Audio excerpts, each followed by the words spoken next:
from the air age, through the missile age, and into the age of space. Space is a place of knowledge.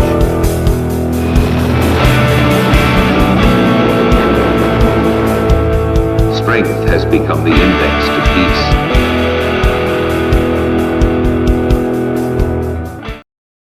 In part 1 of this video series, we covered the Israeli submarine Dakar and its disappearance. In this video, we will dig into the second of the 4 submarines that sank under mysterious circumstances in 1968, the Minerve, which was a French submarine that would go missing off the Mediterranean coast of France only 4 days after the INS Dakar. Minerve was ordered by the French military in 1957, and the construction began in May of 1958 at the shipyard in Nantes. The boat was launched on May 31, 1961. The sub performed a few shakedown cruises before finally sailing from Cherbourg to Toulon, which would be its home port, in December of 1962. The boat would receive its commission on June 10, 1964, and operated solely in the Mediterranean Sea. The Minerve was powered by twin 12-cylinder diesel engines, each producing 1,300 horsepower, and one electric motor, which was rated at 1,600 horsepower. This gave the vessel a range of 4,500 nautical miles.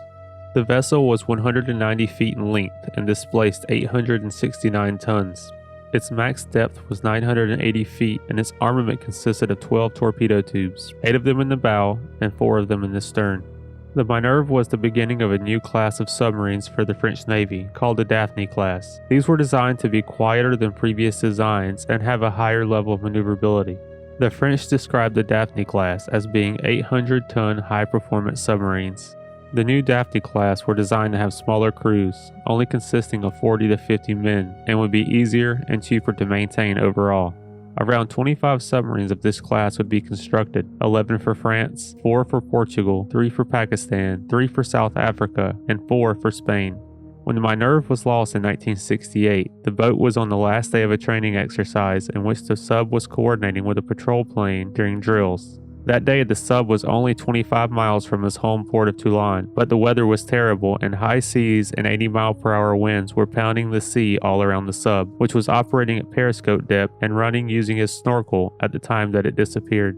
Radio contact was lost with the sub at around 8 p.m. local time. 4 minutes later, an underwater listening station at Nice recorded a shockwave, which implied a large implosion had occurred. Since the Minerve had been operating at periscope depth and the crush depth of the sub was approximately 1,000 feet, it's obvious that whatever happened to the Minerve caused the sub to sink extremely fast, over 1,000 feet in around 4 minutes. There were no signs of distress or radio communication from the Minerve before its sudden and abrupt sinking that would indicate that anything abnormal was occurring on board. The captain of the Minerve, Lieutenant Andre Fauve, was highly experienced on the Daphne class of submarines, having previously spent more than 7,000 hours submerged on board of various vessels of the Daphne class. The Minerve was refitted in 1967, and all the torpedoes had been removed from the boat during refitment. During the accident, the boat was not carrying any weapons on board, which would negate the possibility of a torpedo causing the accident. One very serious theory as to why the boat sank so quickly is that there was a problem with the Minerve's sailplane oiling system. It was a well-known issue on the Daphne-class submarines. The theory is that the oiling system for the sailplanes failed, locking them into the dive position and causing the sub to dive at nearly a 60-degree angle, which resulted in the Minerve going from periscope depth to crush depth in around 2 minutes.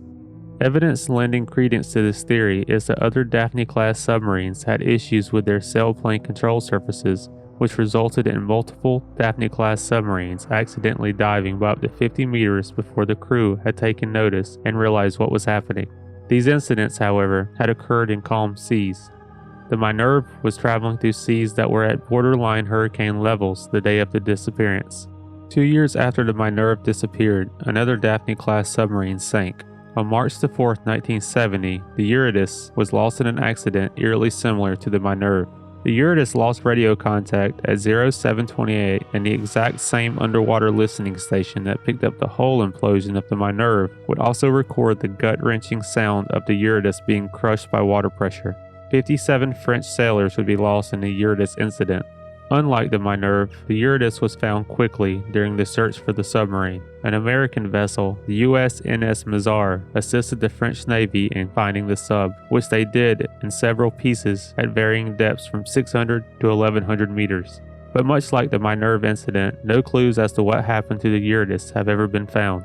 One interesting theory about the Minerve is that the exhaust system for the sub's diesel engines could have become blocked, or that the valve that prevented seawater from rushing in malfunctioned in rough seas and either ingested seawater or caused carbon monoxide to back up inside of the sub, impairing the crew's judgment. They may have literally been completely disoriented during a dive maneuver and simply failed to pull out of the steep dive in time. After the sub went missing, a large-scale search was conducted by the French Navy, which sent multiple ships including the aircraft carrier Clemenceau, but nothing was found. After the official search was called off on February the 2nd, a smaller, more focused search continued into 1969, utilizing many smaller, specialized salvage ships, but still, no trace of the submarine was ever found.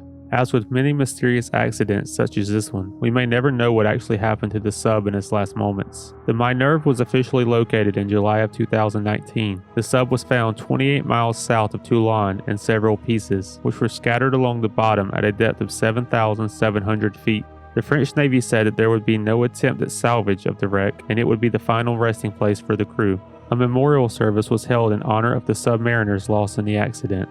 As we have seen in part 1 and 2 of this video series, being a submariner is extremely dangerous. It seems as though no matter how prepared or trained the crew may be, sometimes the dangers of the job just outweigh human ability. And in 1968 especially, was beginning to look like a very bad year to be a crew member on a submarine. But before it was over, it was going to get worse. Much, much worse.